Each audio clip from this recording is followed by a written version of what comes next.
refreshing partner. Meriba பன்னீர் soda. I trust மெரிபா.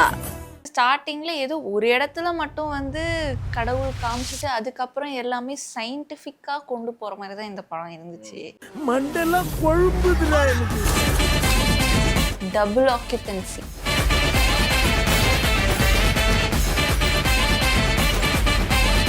Recent டைம்ஸில் நம்ம தமிழ் சினிமாவில் கொஞ்சம் நல்லா புதுசாக யோசிச்சு டிஃப்ரெண்ட்டான ரைட்டிங்கு. மார்னிங் 6 to ஈவினிங் 6 அவள் உன்னோட ரஜினி, ஈவினிங் 6 to மார்னிங் 6 இந்த ரஜினி. சூப்பர் படம், எனக்கு ரொம்ப பிடிச்சிருந்த ஒரு படம். இவன் பொண்ணா பையனா மாறுறானா இல்லை இவங்க 2 பேரா ஆயிட்டாங்களா அது என்னன்றது கன்ஃபியூஷனா இருந்துச்சு. ஆனா போ படம் பார்க்க தான் எனக்கு வந்து ஓகே 6 மணிக்கு மேல பையன் சாயங்காலத்துக்கு வரைக்கும் பொண்ணு அப்படின்ற மாதிரி கதை அப்படின்னு தெரியுது. கட்டிங் போட்டு படம் பார்த்தீங்களா? நைட்டு பையனுக்கு கொடுத்துட்டாங்க இந்த கதையில, டே டைம்ல பொண்ணுக்கு கொடுத்துட்டாங்க. ரைட்டா? இப்போ அவ வேலைக்கு போறா வரா எப்படியோ சமாளிச்சிடுறா. இவன் வந்து பாத்தீங்க அப்படின்னா நைட்ல வந்து பார்ல வேலை பாக்குற பையனா கட்டுறாங்க. அந்த ரைட்டிங்குமே பாருங்க, நைட்ல பையன் என்ன பண்ணுவான், என்ன பண்ணலாம்னா சரி ஓகே இவன் பார்ல போய் பார்டெண்டரா வேலை பார்க்கலான்ற மாதிரி காட்டிட்டு சொல்லி அதுவும் வந்து ஒரு நல்ல விஷயமா இருந்துச்சு.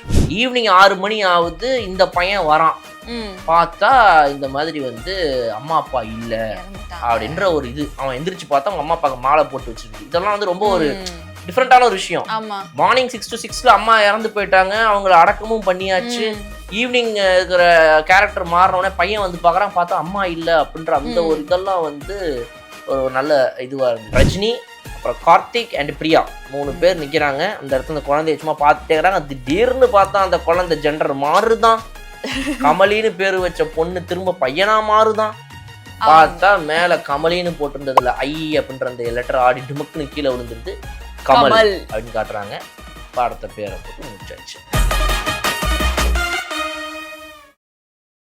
இப்ப ரீசெண்டா வந்த ஒரு சைஃபை மூவி அப்படி சொல்லலாமா இந்த படத்தை, டபுள் ஆக்குபென்சி. ஓடிடியில் வந்துருக்குது. நான் தேட்டரில் பார்த்தேன், நீங்கள் ஓடிடியில் பார்த்தீங்க. சூப்பர் படம், எனக்கு ரொம்ப பிடிச்சிருந்துச்ச ஒரு படம். ரீசெண்ட் டைம்ஸில் நம்ம தமிழ் சினிமாவில் கொஞ்சம் நல்லா புதுசாக யோசிச்சு டிஃப்ரெண்ட்டான ரைட்டிங்கு, ரொம்ப பெரிய ஆர்டிஸ்ட்லாம் இல்லாமல் சம்யுக்தா விஸ்வநாதன் அப்புறம் வந்துட்டு இவர் இன்னும் 2-3 ஆர்டிஸ்ட்டுங்க இவங்கெல்லாம் வச்சு ஓரளவுக்கு கொஞ்சம் நல்லா எடுத்துருக்கிற ஒரு படம். ஸோ நிறைய விஷயங்கள் பேசலாம் அந்த படத்தை பற்றி. ஆமாம், ஸ்டார்டிங்ல எடுத்தோனே வந்து நானும் என்ன இன்னொரு சாமி படமா அப்படின்னு நினைச்சேன். இது ஒரு சாமி படம் ஸ்ப்ரீ மாதிரி போயிட்டு இருக்குது ஒரு சைடு. ஆமா, இப்போ இது ஆனா இது ஸ்டார்டிங்ல ஏதோ ஒரு இடத்துல மட்டும் வந்து கடவுள் காமிச்சிட்டு அதுக்கப்புறம் எல்லாமே சயின்டிஃபிக்கா கொண்டு போற மாதிரி தான் இந்த படம் இருந்துச்சு. கடவுள் நம்பிக்கை இல்லாத ஒரு அப்பா ஒரு அம்மா ஒருத்தங்க இருக்காங்க. இந்த கப்பலுக்கு வந்துட்டு குழந்தை பாக்கியம் இல்லாமல் இருக்கிறாங்க. ஆமா. ஸோ அப்போ அவங்க வந்து இந்த கடவுளை தேடி போறாங்க. ஒய்ஃப் சொன்னாங்களேன்றதுக்காக சரி ஓகே நம்ம போய் வேணா வந்து பார்ப்போம் என்ன நடக்குதுன்னு அப்படின்னு விருப்பம் இல்லாமல் வராரு அவரு. அங்கே வரும்போது இந்த செருப்பை கழட்டி வச்சுட்டு இப்போ வந்து இங்கே சாமி கும்பிட்டுட்டா மட்டும் குழந்தை பிறந்துருமா அப்படின்னு சொல்லி ஒரு நம்பிக்கை இல்லாமல் வராரு. அப்போ வந்து அந்த கடவுளே வந்து அங்கே பேசுறாங்க, நான் உனக்கு நீ மனசார என்னை கும்பிட்டு கேட்ட அப்படின்னா ஒன்றும் இல்லை, உனக்கு 1க்கு 2 கொடுக்குறேன் அப்படின்றாங்க. அப்புறம் அவங்க சொன்ன மாதிரியே குழந்தையும் பிறக்குது. ஆனா குழந்தை வந்து பிறந்த வரும்போது இறந்தே பிறக்குதா இந்த மாதிரி. என்னடா இது இப்படி இருக்குது அப்படின்னு சொல்லி பார்க்கும்போது இதுக்குதான் உன்னை வந்து கும்பிட சொன்னியா, உனக்கு கண்ணே இல்லையா அப்படின்னு சொல்லி அந்த எல்லா படத்துலயும் வர மாதிரி அந்த ஒரு இடி மின்னல் அந்த சீன்ல வந்து உனக்கு கண்ணே இல்லையா, என்ன இதுக்குதான் சாமி கும்பிட சொன்னியா, நம்பிக்கை இல்லாத என்னைய அப்படின்னு சொல்லி அவர் அண்ணாந்து பார்த்து கத்தும்போது ஓன்னு அவுட் ஆகி இன்னும் ஆகும்போது சாமி அங்கிருந்து ஒரு பவரை போடுறாங்க. படத்தோட டைட்டிலா மாதிரி கிட்டத்தட்ட வந்து ஒரு கிராஃபிக் அனிமேஷன்லாம் கிளிக் ஆகி ஒரு பிங்க்கும் ப்ளூவும் சேர்ந்து 2 முச்சாக்காகி அது ஒரு அனிமேஷனாக மாறி போய் வயிற்றுக்குள்ளே போய் என்னமோ பண்ணுற மாதிரி ஒரு அனிமேஷன். பார்த்தீங்கன்னா திடீர்னு அந்த குழந்தைக்கு உயிர் வந்துடுது.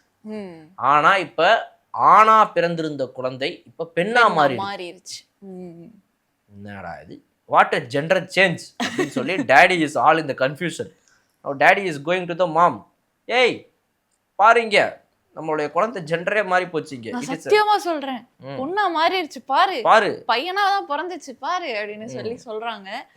ஆனா ஆக்சுவலாவே வந்து அந்த படம் ஸ்டார்டிங்ல அந்த ஒரு பாட்டுல வந்து அது என்ன அந்த சேஞ்சஸ் நடக்குது அப்படிங்கிறத காட்டுவாங்க. ஆனா எனக்கு ஸ்டார்டிங்ல எனக்கு புரியல, இவன் பொண்ணா பையனா மாறுறானா இல்லை இவங்க 2 பேரா ஆயிட்டாங்களா அது என்னன்றது கன்ஃபியூஷனா இருந்துச்சு. ஆனா படம் பார்க்க தான் எனக்கு வந்து ஓகே 6 மணிக்கு மேல பையன் 6 மணி சாயங்காலத்துக்கு வரைக்கும் பொண்ணு அப்படின்ற மாதிரி கதை அப்படின்னு தெரியுது. கட்டிங் போட்டு படம் பார்த்தீங்களா?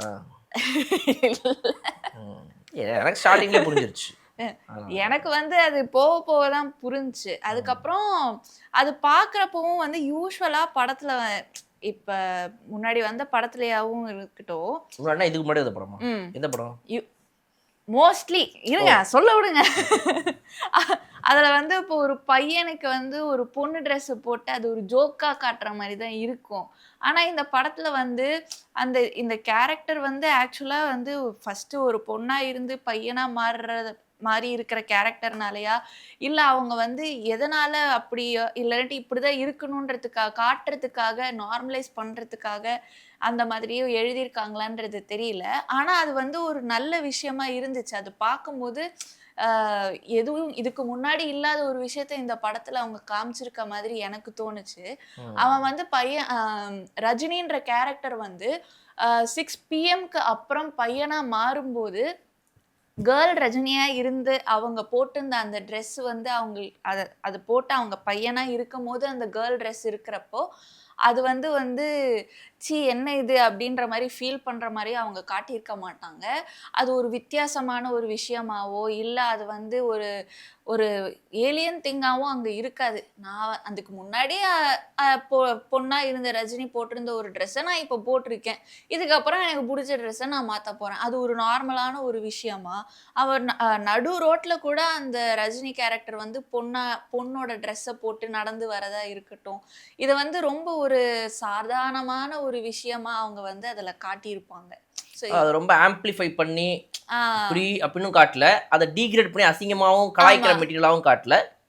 இது ஒரு ட்ரெஸ் அவ்வளவுதான். இதுக்கு முன்னாடி பொண்ணா இருந்தப்போ அவ போட்டிருந்தா, இப்ப இதான் நான் போட்டிருக்கேன், இதுக்கப்புறம் எனக்கு பிடிச்சதை நான் மாத்திட்டு நான் பாட்டி என் வேலையை பார்க்க போறேன் அந்த மாதிரி காட்டினாங்க. இன்னொன்னு அவங்கள பாத்தீங்க அப்படின்னா வந்து அவங்க நைட் வேரா காட்டுறது. ஏன்னா பிகாஸ் வந்து இப்போ அவங்க வந்து இவர் வந்து தூங்குறாரு, தூங்கி நைட் நேரத்துலாம் இவர் சந்திக்கிறாரு. பிகாஸ் வந்துட்டு ஒரு அது எப்படி இருக்குது அப்படின்னா வந்து டே டைம்ல கூட பொண்ணு வெளியே போயிட்டு வந்துடலாம், பட் இவன் வந்துட்டு நைட் டைம்ல போயிட்டு வர்றதுங்கிறது ஈஸியாகும், பொண்ணு ஈஸியாகுமான்றது தெரியாது இப்ப இருக்கிற சிச்சுவேஷனுக்கு. அதனால வந்து சொசைட்டில பையன் கூட நைட்டு சமாளிச்சிடுவான் ஓரளவுக்குங்கிறனால என்னமோ இவங்க வந்து நைட்டு பையனுக்கு கொடுத்துட்டாங்க இந்த கதையில, டே டைம்ல பொண்ணுக்கு கொடுத்துட்டாங்க. ரைட்டா? இப்ப அவ வேலைக்கு போறா வரா எப்படியும் சமாளிச்சிடுறா. இவன் வந்து பாத்தீங்க அப்படின்னா நைட்ல வந்து பார்ல வேலை பாக்குற பையனா கட்டுறாங்க. அந்த ரைட்டிங்குமே பாருங்க, நைட்ல பையன் என்ன பண்ணுவான், என்ன பண்ணலாம்னா சரி ஓகே இவன் பார்ல போய் பார்டெண்டரா வேலை பார்க்கலான்ற மாதிரி காட்டிட்டு சொல்லி அதுவும் வந்து ஒரு நல்ல விஷயமா இருந்துச்சு.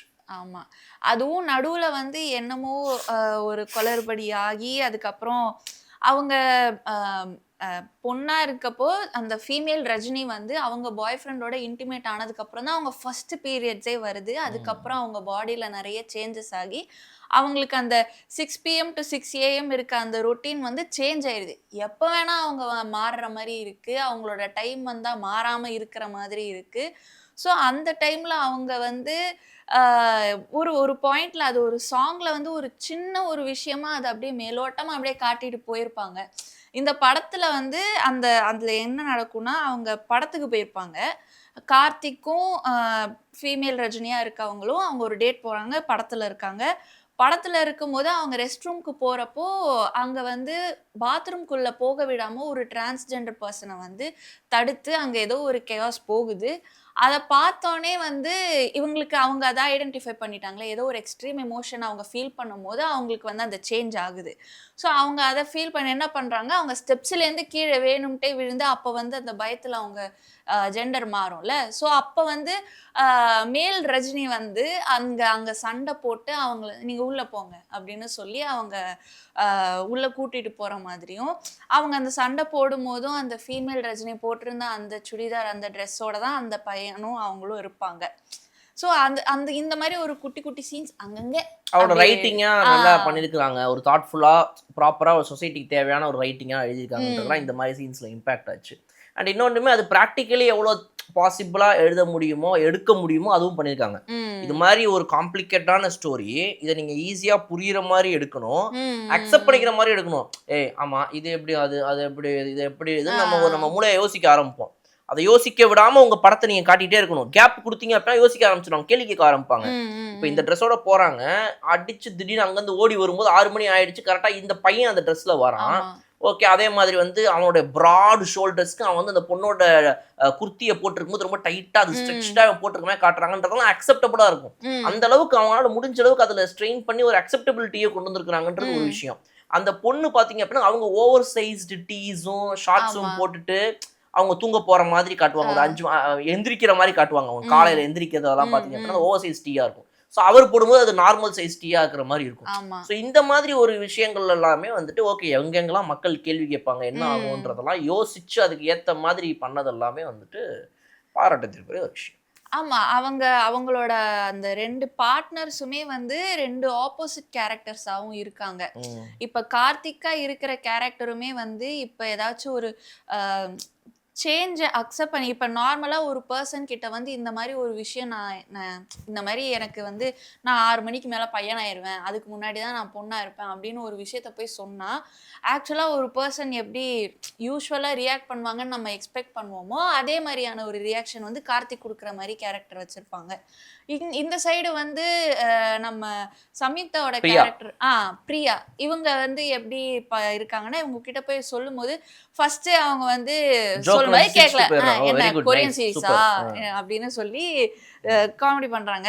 நீ என்னமா சொல்லிட்டு ஏதாவது பண்ணிட்டு அப்படின்னு சொல்லிட்டு அவங்க போயிடுறாங்க.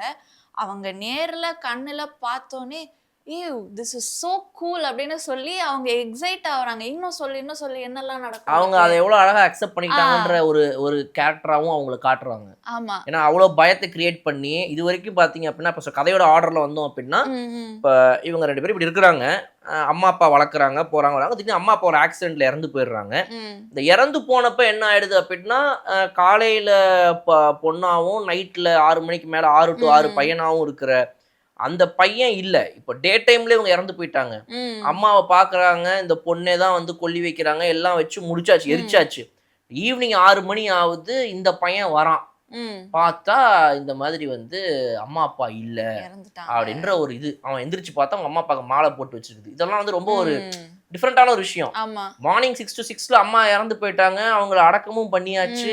ஈவினிங் இருக்கிற கேரக்டர் மாறினோடனே பையன் வந்து பார்க்குறான், பார்த்தா அம்மா இல்லை அப்படின்ற அந்த ஒரு இதெல்லாம் வந்து ஒரு நல்ல இதுவாக இருந்துச்சு. அண்டர்ஸ்டாண்டிங் ரைட்டிங் நமக்கு புதுசாக இருந்துச்சு பார்க்கறதுக்கு. எல்லாமே புதுசான ஒரு ஃபீலிங் இதெல்லாம் அண்டர்ஸ்டாண்டிங் கான்செப்டாகவே இதெல்லாம். அதுவும் அவங்களுக்கு மெமரிஸுமே இருக்காது. இவங்க பொண்ணா இருக்கும் போது இவங்க என்ன பண்றாங்கன்ற மெமரி வந்து அவங்க பையனா மாறினதுக்கு அப்புறம் இருக்காது. இது மாதிரி நடக்கும்போது அந்த விடிவி கணேஷும் நடுவுல உள்ள ராஜு ஸ்டீல் அப்படின்னு சொல்லிட்டு இவங்க வரதும் அந்த கேரக்டர் திடீர்னு இவங்க எந்திரிச்சு பார்க்கும்போது பக்கத்துல ராஜு வந்து பக்கத்து பெட்ல படுத்திருப்பாங்க. இவங்க வந்து எந்திரிச்சு என்ன நடந்துச்சுன்னே இவங்களுக்கு தெரியாது, கான்டெக்ஸ்டே இல்லாம இவங்க ஆமா இது அந்த ராஜுன்ற கேரக்டருமே ரொம்ப அழகா இங்க வந்து ஒரு அப்பா ஸ்தானத்துல வந்து ரஜினிக்கு ஒரு அப்பா ஸ்தானத்துல ராஜுவை வச்சுட்டு அவங்களுக்கும் வந்து பசங்க இல்ல, குடும்பம் இல்ல, இவங்களும் வந்து நீங்க என்ன பையனா பாருங்கன்னு சொன்னனே அதெல்லாம் ஒரு மாதிரி ஹோல்சமா அது கொண்டு போய் அதுவும் நல்லா இருந்துச்சு. ஆமா, ஸ்டார்டிங்ல அவரோட ஹியூமர் கேரக்டர் காட்டி கடைசியில அவருடைய அந்த இதை காட்டும் போது டோட்டலாவே அவரோட கேரக்டர் வந்து சூப்பர். அவர் ஸ்டார்டிங்ல இருந்து ஒரு நல்ல ஒரு இதுவா அவர் பண்ணியிருக்காரு. படத்துல கடைசியிலயுமே வந்து இவரு வந்து ஹெல்ப் பண்ணதுனால அவங்க அங்கிருந்து தப்பிச்சு போற மாதிரியுமே வந்து கொண்டு போயிருப்பாங்க அந்த படத்துல. கரெக்ட். ஸோ இப்போ அம்மா அப்பா போயிட்டாங்க. Coming back to story. அம்மா அப்பா வந்து இப்போ கானு. இவங்கள மேனேஜ் பண்ணிக்கணும். இதை வந்து இவர் நைட்டு பார்டெண்டர் அவங்க வந்து எப்படியோ தட்டி தடுமாறி ஃபைனலி வந்து ஒரு சாஃப்ட்வேர் கம்பெனியில் ஏதோ ஒன்றில் வந்து ஏதோ ஒரு வேலையை வாங்கிட்டாங்கன்னு நினைக்கிறேன். ஐடி ஆஃபீஸோ என்னமோ ஒன்று இல்லையா, அதுல ஏதோ ஒரு வேலை பயோடெக்னாலஜி. கரெக்ட். அப்ப அவங்க தானே அங்க ரிசர்ச் எல்லாம் பண்ணுவாங்க. எக்ஸாக்ட்லி. சோ அந்த பயோடெக் ரிசர்ச் நடக்கிற ஒரு இதுல வந்து வேலைக்கு போயிட்டாங்க இவங்க எப்படியோ. இப்போ அதுல வந்து டிபிஎஸ் பண்றாங்க. அவங்களுடைய டேட்டா பேஸை வந்துட்டு இவங்க செக்யூரிட்டி செக் பண்றாங்க. இதெல்லாம் வந்து கரெக்ட் தானா, எல்லாம் கொடுத்துருக்கிற டேட்டாலாம் கரெக்டா, இவங்க யாரு என்ன அப்படின்லாம் வந்துட்டு செக் பண்ண போகும்போது அவங்களுக்கு தெரிய வருது இதே டேட்டால இதே பேர்ல வந்து வேற ஒரு இடத்துல வேற ஒரு டேட்டா இருக்குது. ஒரு பையன் அதே அட்ரஸ்ஸு அதே இது எல்லாம் அதே, பட் ஆளு மட்டும் ஜெண்டர் மட்டும் மாறுது. ஒரு பையன் ஃபோட்டோ இருக்கு, இங்கே ஒரு பொண்ணு ஃபோட்டோ இருக்கு. ஸோ அப்போ இது ஏதோ ஒரு சீட்டிங் கேஸ் போல இருக்குது. இந்த பொண்ணை நம்ம வந்து யாருன்னு கண்டுபிடிக்கணும், எக்ஸ்போஸ் பண்ணணும்னு சொல்லி இவங்களோட ஆஃபீஸில் ஒரு வேலை போய்கிட்டே இருக்குது. அவங்களுக்கு இந்த சயின்ஸில் இந்த மாதிரி ஒரு நடந்திருக்குது இவங்க லைஃப்லங்கிறதுலாம் தெரியாது அவருக்கு. இந்த பக்கம் பார்த்தா இந்த பையன் ஒரு பொண்ணை லவ் பண்ண ஆரம்பிக்கிறாரு. அதே ஈவினிங்க்கு மேலே ஆஃபீஸில் கூட வேலை பார்க்குற ஒரு பையன் துரத்தி லவ் பண்ணி எப்படியோ பதிலுக்கு இவங்களுக்கும் அவர் மேலே லவ் வந்துருச்சு. ஆனா இப்ப இந்த இடத்துல இவனுக்கு சொல்லலாமா வேணாமா, பிடிச்சிருக்குதே, நல்லா தான் நடந்துக்கிறான், இருந்தாலும் சரி ரைட் ஓகே ரொம்ப எக்ஸ்ட்ரீம் போகுது. இவங்கிட்ட நம்ம கன்ஃபஸ் பண்ணிடலான்ற ஒரு ஐடியாக்கு இவங்க வராங்க. அதுக்கு முன்னாடி இவர் என்ன பண்ணிடுறாரு அப்படின்னா, இவரும் நான் கன்ஃபஸ் பண்ணுவேன் அப்படின்னு நினைக்கிறாரு, பட் இன்னும் பண்ணல. இப்போ ஃபர்ஸ்ட் எங்க கன்ஃபெஷன் சீன் வருது அப்படின்னா வந்துட்டு இந்த பொண்ணோடது தான். ஏன்னா வந்து சரி ரைட் இவனை ரொம்ப பிடிச்சி போச்சு, அவனை கூட்டிட்டு போயிட்டு நம்ம வந்து என்னங்கிறது நீங்க சொல்லிட்டோம்னா உண்டு, சரி வீட்டுக்கு போலாமா அப்படின்னா, எது வீட்டுக்கா, ஐயோ அப்படின்னு சொல்லி ரொம்ப ஆர்வமா வராரு. வீட்டுக்கு கூட்டிட்டு போனா இவர் வந்துட்டு கொஞ்ச நேரம் நல்லா ஜாலியா இருந்துட்டு போகலாம் அப்படின்ட்டு இவர் வந்திருக்காரு. அதெல்லாம் விடுப்பா, ஒரு 2 நிமிஷம் இரு, உனக்கு என்ன உண்மைன்றது தெரிஞ்சு போயிடும் அப்படின்ட்டு இவங்க வெயிட் பண்றாங்க. 6 மணி ஆகிறதுக்குள்ளே தம்பி ஏதோ அப்படி இப்படி சொல்லி சமாளிச்சு கிஸ் அடிச்சிடுறாரு. கிஸ் அடிச்சுட்டே இருக்கும்போது அந்த ஃபேமஸான சீனு, எல்லாரும் ஆன்லைன்ல பார்த்து இந்த படத்தோட ப்ரோமோ சீனா வந்து அந்த சீனு. ஸோ அந்த பொண்ணு வந்து அப்படியே ரஜினி வந்து பையன் ரஜினியா மாறுறாங்க. ரஜினின்ற பேரை வச்சதுக்கு ரெண்டுத்துக்கும், பொண்ணுக்கும் ரஜினி வைக்கலாம், பையனுக்கும் ரஜினி வைக்கலாம் தான் அவங்க பேரண்ட்ஸ் வந்து இந்த பேரை வச்சாங்க இல்லையா, அதையும் சொல்லிடுறேன் இந்த இடத்துல. ஸோ அப்போ வந்து ரஜினி வந்து இந்த இடத்துல மாறிடுறாங்க. அப்போ தான் அந்த ஃபேமஸ் சீனு, ட்ரெஸ் எல்லாம் அப்படி போட்டு யார் நீ எப்படி இங்கே வந்த என்ன எதுன்னு கேட்க, அவனை அதை புரிஞ்சுக்க வைக்கலான்னு ட்ரை பண்ணும்போது அந்த பையன் புரிஞ்சுக்காம நீ ஏதோ பண்ணுற, நீ ஏதோ சீட்டிங் ஏதோ ஏமாத்துற, ஐயோ பயமாகுதுன்ட்டு ஏஞ்சி ஓடி போயிடுறான் அந்த பையன் அதை புரிஞ்சுக்காம. அதுக்கப்புறம் அதுக்குள்ளே இப்போ இவ திரும்ப வரா, இந்த பொண்ணு திரும்ப வந்து டே டைமில் அவனை பார்க்க பேச புரிய வைக்கன்னு சொல்லி இது ஒரு பக்கம் இந்த ட்ராக் ஒன்று போய்கிட்டு இருக்குது. இந்த சைடு பார்த்தீங்க அப்படின்னா வந்து நம்ம தம்பி ஹீரோ ரஜினி என்ன பண்ணுறாரு அப்படின்னா வந்துட்டு பொண்ணை வந்து புரிஞ்சுக்க ட்ரை பண்ணுறாரு. அவங்க வீட்டுக்குள்ளே வந்து பார்க்கும்போது பார்த்தா இந்த பொண்ணு ரஜினியோட க்ளோத்ஸ் அது இதெல்லாம் பார்த்து, ஓ இது வேற ஏதோ இங்கே நடக்குது, நான் என்னமோ நினச்சி வந்தேன், நீ ஏமாத்திட்டல, உன்னை நம்பி தானே நான், இந்த படத்தில் வர மாதிரி என்ன நடக்குதுன்னே புரிஞ்சுக்காம டக்குன்னு ஒரு பொண்ணு கோச்சிக்கிட்டு கிளம்பி போயிடுவா. அப்போ இவன் நான் என்ன சொல்கிறேன்னா, நான் சொல்கிறது ஒரு நிமிஷம் கேளு, இல்லை நான் என்ன சொல்ல வரேன்னா, அது அது வழக்கம் போல் அந்த டெம்ப்ளேட் அடிச்சு அப்படி காணாமல் போயிடுவாங்க, அவங்க ஓடி போயிடுவாங்க, அவங்க வீட்டு வெளியே. நீ என்ன சொல்ல வேணாம் எனக்கு, stop it, I know what's going on, don't touch me அப்படின்னு சொல்லிட்டு அவங்க அப்படியே கிளம்பி போயிடுவாங்க. ஸோ இப்போ இங்கே ஒரு விரிசல். அங்கே பார்த்தீங்க அப்படின்னா அந்த பையன் புரிஞ்சுக்கிறதுக்கு ட்ரை பண்ணி தலையை பிச்சுக்கிட்டு உட்காந்துக்கிட்டு இருக்கிறான். ஓரளவுக்கு அட்லீஸ்ட் அக்செப்ட் பண்ணிக்கிற ரேஞ்சுக்கு வந்துட்டான். இப்போ இந்த பக்கம் நீங்கள் திரும்பி பார்த்தீங்க அப்படின்னா இந்த பொண்ணு புரிஞ்சிக்காமல் இருக்கிற ஸ்டேஜில் வந்து இவங்களுக்குள்ள ஒரு விரிசல் ஏற்பட்டுருது. இப்போ இந்த பொண்ணு கோச்சிக்கிட்டு போனா வந்தா இவங்க திரும்ப சேர்க்க முடியுமா வரையாதாங்க போது அப்போ அப்பா அம்மா வேற இங்க இறந்து போயிட்டாங்க. எல்லா டென்ஷனும் ஒன்னா சேர்ந்து என்ன ஆயிடுது அப்படின்னா தம்பி என்ன பண்ணிடுறாரு அப்படின்னா வந்து இந்த மாதிரி இனிமே நீ எனக்கு வேணாம், நான் உனக்கு வேணாம், நீ உன்ட்ட மாதிரி பேச மாட்டேன், நான் என்கிட்ட பேச மாட்டேன், 2 பேருக்குள்ள ஒரு பெரிய பிரச்சனை வருது. அதுக்குள்ளதான் இந்த கிஸ் அடிச்சனால ஒரு பயாலஜிக்கல் சேஞ்ச் வருது. இந்த பயாலஜிக்கல் சேஞ்ச்னால இப்போ வந்து டைம் கரெக்டாக 6 to 6 மாற மாட்டேங்கிறாங்க. கண்டமேனிக்கு எப்போ வேணா மாறுறாங்க. திடீர்னு இவங்க யாராவது டென்ஷன் ஆகி ஒரு மாதிரி ஸ்ட்ரெஸ் அவுட் ஆயிட்டா, பயந்துட்டா, ஏதாவது ஒன்று ஆயிட்டா, கீழே விழுந்துட்டா, இடிச்சுட்டா, அப்போ பாடி ரியாக்ட் ஆகி மாற ஆரம்பிக்குது. இது ஏன் நடந்துச்சுங்கிறது தான் கதை. இந்த இன்டிமேட்டா இருந்தது, நீங்க ஆரம்பத்துல சொன்ன அந்த இன்டிமேசி, அதனாலதான் எப்படி ஆச்சு. அப்ப இதுக்கெல்லாம் காரணம் நீ தான் சொல்லி இவனுக்கு அவன் மேல கோவம் வரும், இந்த ரஜினிக்கு பாய் ஃப்ரெண்டு மேல. ஸோ இப்போ இவருக்கு இந்த மேல் ரஜினிக்கு என்ன அப்படின்னா வந்து ஃபீமேல் ரஜினி மேல கோவம். உன்னால என் லைஃப் கெட்டு போச்சு, மெசேஜ் எல்லாம் படிச்சு பார்த்தா இங்க ஒரே இவங்களோட இதுவா ஓடிக்கிட்டு இருக்குது, அங்க என் லவ்வே கெட்டு போச்சு, நீ இங்க உட்காந்து லவ் பண்ணிருக்கேன், ஒரே போன் தான் வேற, அதான் ஜோக்கு. காலையில எந்திரிச்சு பார்த்தா அதே நம்பர்ல மெசேஜஸ் இவருக்கு வந்துகிட்டு இருக்கும் அங்கிருந்து, நைட் எந்திரிச்சு பார்த்தா அவங்களுக்கு அவங்களோட மெசேஜ் அங்க வந்துகிட்டு இருக்கும். இந்த மாதிரி ஒரே போன்ல ஒரு விஷயம் இருக்குன்றத விட இந்த டேரக்டர்லாம் அழகா ஹேண்டில் பண்ணிருக்காரு. ஸோ இப்போ இந்த லவ் சேருமா சேராதா, அந்த லவ் சேருமா சேராதா, என்ன நடக்க போகுதுங்கிறதுல தான் செகண்ட் ஹாஃப் மறுபடியும் போகுது. சொல்லுங்க. ஸோ இதில் வந்து செகண்ட் ஹாஃபில் வந்து இப்போ இதுக்கு என்ன சொல்யூஷன் கண்டுபிடிக்கலாம் அப்படின்னு அவங்க ட்ரை பண்ணும்போது தான் வந்து இப்போ ஃபீமேல் ரஜினி ஸ்டார்ட் பண்ண அந்த ரிசர்ச்சை வந்து இப்போ அவங்க பாய் ஃப்ரெண்ட் கார்த்திக் வந்து முடித்து இதை வந்து இதுக்கு ஒரு டெம்பரரி சொல்யூஷனாக ஒரு மெடிசின் வந்து அவங்க கண்டுபிடிச்சிடுறாங்க. இப்போ இந்த வேலைக்கு அவங்க சேர்ந்ததுக்கு காரணமும் அதுதான். ரஜினி வந்து சீக்கிரட்டா ஏதோ ஒரு இது பண்ணும்போது அந்த பாஸ் வந்து ட்ரை பண்றாரு, என்ன பண்றீங்க நீங்க அப்படின்னு செக் பண்ண பாருங்க, ஒன்றும் இல்லை சாரி அப்படின்னு ஆஃப் பண்ணிடுறாங்க. அப்புறம் இந்த பையன் வந்து எட்டி பார்க்குறான், லவ் பண்ற பையன் பார்த்தா இந்த மாதிரி வந்து இவ ஏதோ வந்து ஆஃபீஸ் ஹவர்ஸ்க்கு அப்புறமா திரும்ப தனி ரிசர்ச் ஏதோ பண்றா, அதுக்கு தான் நான் உங்களுக்கு ஸ்பேஸ் கேட்டிருந்தேன்ல கொடுங்கன்னு உங்க பாஸ் கூட சொல்லியிருந்திருப்பா. அது என்ன ரிசர்ச்னு பார்த்தா இவங்களோட இந்த லைஃப்ல இந்த பிரச்சனைக்கு என்ன சொல்யூஷன் இருக்குதுங்கிறத செக் பண்றதுக்கான ஒரு ரிசர்ச் பண்ணிட்டு இருந்திருப்பா. அதை இப்போ இந்த பாய் ஃப்ரெண்டும் ஒன்னா சேர்ந்து இந்த ரஜினியோட சேர்ந்து பண்ண ஆரம்பிக்கும் போது தான் அந்த ரிசர்ச் நீங்க சொல்ற மாதிரி ஒரு மெடிசனை கண்டுபிடிக்கிறாங்க. ஆமா, அந்த மெடிசனை சாப்பிட்டா வந்து அடுத்த ஒரு சர்டன் நம்பர் ஆஃப் ஹவர்ஸ்க்கு வந்து அவங்க சேஞ்ச் ஆகாம இருப்பாங்க, அந்த ஜெண்டர் சேஞ்ச் ஆகாம அடுத்த ஒரு 12 ஹவர்ஸ்க்கு வந்து அவங்க அதே ஜெண்டர்ல இருப்பாங்க. ஸோ வந்து இப்போ இவங்களால வந்து டைம் ஸ்பெண்ட் பண்ணுறதுக்கு அவங்களுக்கு கரெக்டாக இருக்கும். இப்போ பிரியா கூடயும் வந்து மேல் ரஜினியால் வந்து 1 day ஸ்பெண்ட் பண்ண முடியும், இப்போ ஃபீமேல் ரஜினியால் கார்த்திக் கூடயும் ஒரு 1 day ஸ்பெண்ட் பண்ண முடியும். ஸோ இந்த மாதிரி வந்து இவங்க பார்ட்னர்ஸ் 2 பேரும் டீலிங் பேசி வச்சு இந்த மாதிரி வந்து அவங்களோட ரிலேஷன்ஷிப்பை ஸ்மூத்தாக கொண்டு போயிட்டு இருப்பாங்க. இதுக்கு நடுவில் ஒரு ஆஃபீஸ் செக்கிங் வேற போயிட்டே இருக்குது. எப்படியாவது இந்த பொண்ணை கண்டுபிடிச்சிடலாம். இந்த பாஸ் வேற உயிரை குத்துனுக்குறாரு, வெளியூர்ல இருந்து வேற பெரிய பாஸ் வர வச்சுட்டாரு. ஆமா, அதுக்கு நடுவுல வந்து இப்ப இந்த பெரிய பாஸ் யாருன்னு நம்ம பார்த்தோம்னா, இப்ப இவங்க வந்து நடுவுல இந்த இன்டிமேட்டா இருந்த டைம்ல வந்து அவங்களோட அந்த டைமிங்ஸ் சேஞ்ச் ஆக ஆரம்பிச்சதுல, அப்ப வந்து இவங்க ஆஃபீஸ்ல இருக்கும்போது ஃபீமேல் ரஜினி வந்து திடீர்னு மேலா மாறிடுறாங்க. அப்படி வந்து மேலா மாறுறது வந்து சிசிடிவி ஃபுட்டேஜ பார்த்துட்டு பெரிய பாஸ் பார்த்துடுறாரு. இந்த பெரிய பாஸ் யாருன்னு பார்த்தா, சின்ன வயசுல இந்த மாதிரி ஒரு குழந்தைய வச்சு நம்ம இந்த ஊர்லயே இருக்க வேண்டாம் அப்படின்னு சொல்லிட்டு ரஜினியோட அப்பா அம்மா வந்து நம்ம கொடைக்கானலுக்கு போயிருவோம் அப்படின்னு முடிவு பண்றாங்கல்ல. அதுக்கு முன்னாடி உடம்பு சரியில்லை பிள்ளைக்குன்னு சொல்லி ஹாஸ்பிட்டலுக்கு கொண்டு போறாங்க. அப்ப வந்து டாக்டர் வந்து வெளியில போயிட்டு வரத்துக்குள்ள இவங்க ஜெண்டர் மாறிடுது. ஸோ அதை பார்த்து இவங்களுக்கு ரொம்ப ஆச்சரியமாகுது. இவங்க ஃப்ரெண்டு கிட்ட போய் டே பண பிரச்சனை இருக்கு, இதுக்கப்புறம் நம்ம என்ன பண்ண போறோம்னு தெரியலன்னு சொல்லிட்டு இருந்தியடா, நம்மளுக்கு லட்டு மாதிரி ஒரு ஆப்பர்ச்சுனிட்டி கிடைச்சிருக்குன்னு கொண்டு போய் காட்டுறதுக்குள்ள அப்பா அம்மா சுதாரிச்சு பிள்ளைய கூட்டிட்டு அவங்க கிளம்பிடுவாங்க. ஸோ அந்த அந்த குழந்தைய வந்து தேடிக்கிட்டு இருந்த அந்த பெரிய பாஸ் கடைசியில ஃபைனலி வந்து கண்டுபிடிச்சாங்க. நம்ம ஆபீஸ்ல வேலைக்கு நம்மள தேடியே வந்து லட்டு மாதிரி வந்து மாட்டிக்கிச்சு அப்படின்னு சொல்லி கண்டுபிடிச்சிடுறாங்க. அதுக்கப்புறம் வந்து இவங்க அந்த பில் கண்டுபிடிச்சதே இவங்களுக்கு வசதியா போச்சு. இவங்களுக்கு ரிசர்ச் பண்றதுக்கு வசதியா போச்சு.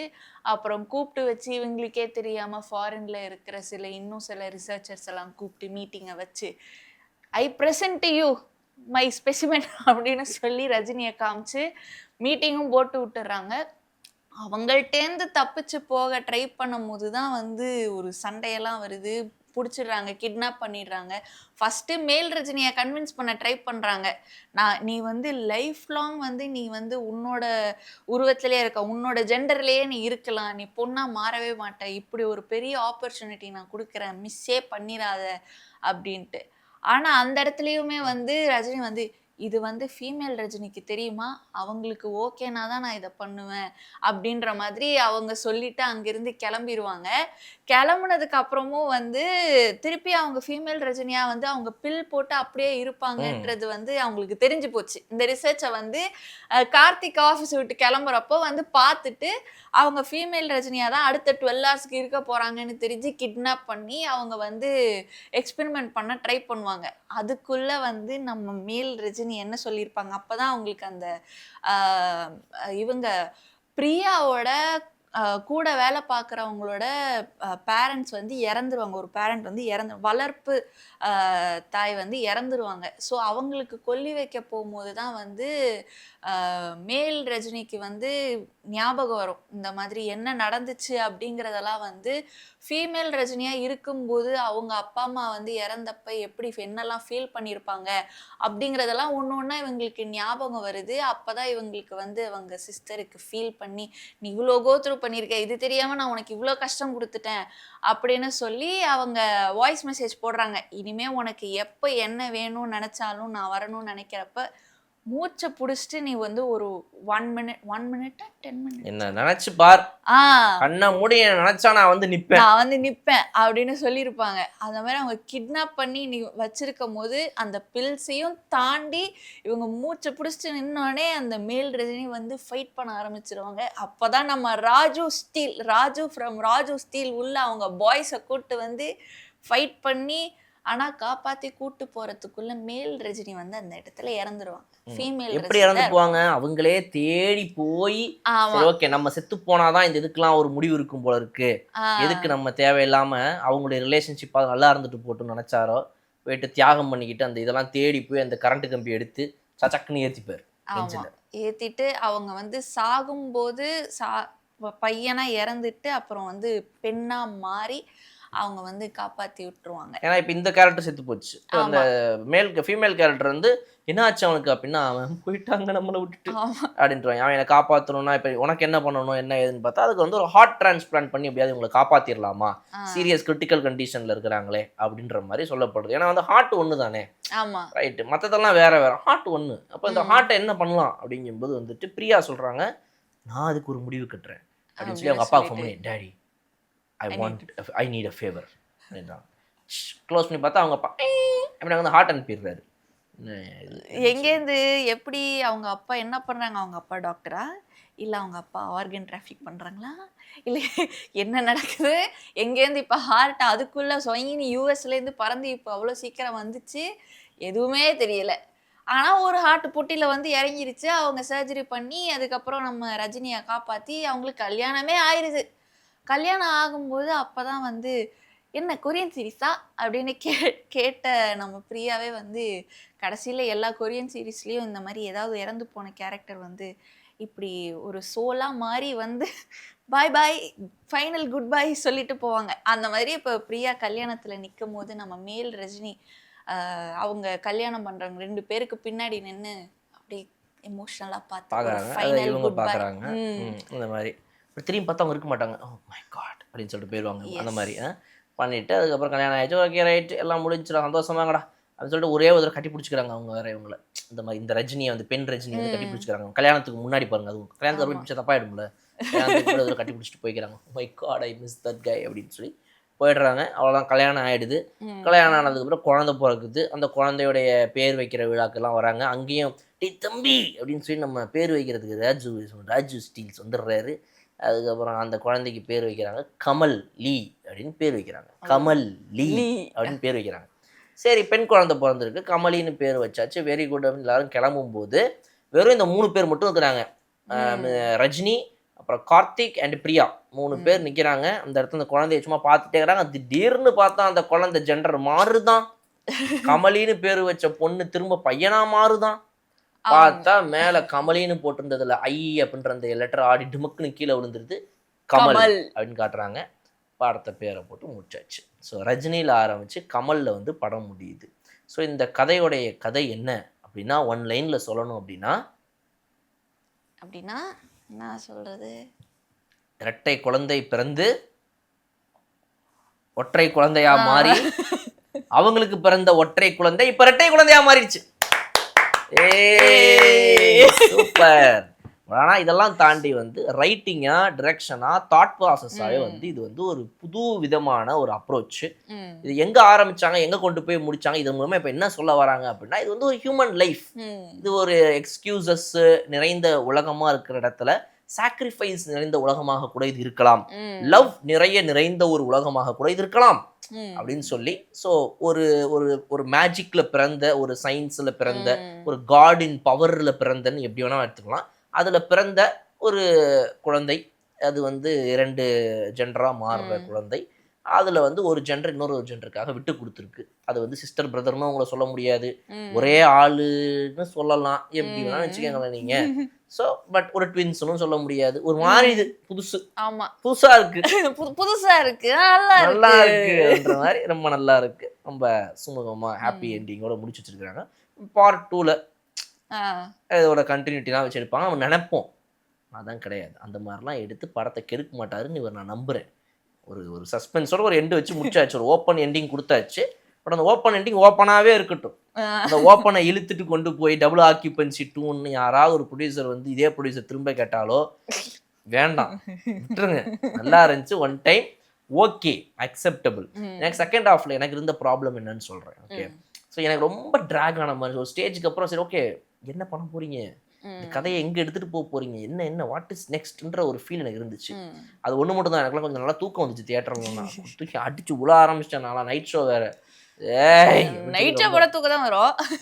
என்ன அது ஓகே வச்சுக்கோங்க. கொஞ்சம் ஒரு மாதிரி ஆயிடுச்சு எனக்கு. அது மாதிரியே போயிட்டு இருக்கும்போது ஒரு லெவலுக்கு மேல போதும்னு ஆயிடுச்சு எனக்கு. அது ஒண்ணு மட்டும் தான். பட் அதுக்கப்புறம் கொஞ்சம் அப்படியே தட்டி தரு மாதிரி திரும்ப கிளைமேக்ஸ் எப்படி நெருங்கிட்டாங்கன்னு வச்சுக்கோங்களேன். ஓகே, ஆர்டிஸ்ட்டுங்களா பார்க்கும்போது ஓகே, எனக்கு வந்து இந்த கார்த்திக் கேரக்டர் பண்றவர் வந்து கொஞ்சம் ரொம்ப ஓவர் ஆக்டிங் பண்றாரோ அப்படின்ற ஒரு ஃபீல் எனக்கு இருந்துச்சு பர்சனலா. ரொம்ப ட்ராமாட்டிக்கான ஒரு ஆக்டிங், எல்லாத்துலயுமே வந்து அவருடைய ரியாக்ஷன், என்னடா பண்ற இந்த ஷாக்குக்கெல்லாம் வந்துட்டு ரொம்ப ட்ராமாட்டிக்கா இருந்துச்சு எனக்கு அவரோட ஆக்டிங். ரொம்ப ரியலிஸ்டிக்கா இல்லாத மாதிரி இருந்துச்சு எனக்கு. அது ஒன்று மட்டும்தான். சரி, சம்யுக்தா அண்ட் அந்த பொண்ணு இவங்க எல்லாருமே நல்லா சூப்பராக நடிச்சிருந்த மாதிரி எனக்கு இருந்துச்சு. Overall I like the movie. உங்களுக்கு என்ன உங்களுடைய final thoughts over the movie? எனக்கு படம் ஸ்டார்டிங்ல வந்து எல்லாரோட ஆக்டிங்குமே ட்ராமாட்டிக்கா இருந்த மாதிரி தான் எனக்கு தோணுச்சு. ஆனா அதுக்கப்புறம் போக படம் எண்டு வந்து போக வந்து அவங்க ஆக்டிங் வந்து இம்ப்ரூவ் ஆயிட்டே போகுதோ அப்படின்னு ரியாலிட்டியை நோக்கி போக ஆரம்பிச்சிருச்சு அவங்க ஆக்டிங் எல்லாம். ட்ராமாட்டிக்கா ஆரம்பிச்சு, குட் அப்சர்வேஷன், ரியலிஸ்டிக்கா போக ஆரம்பிச்சிருச்சு.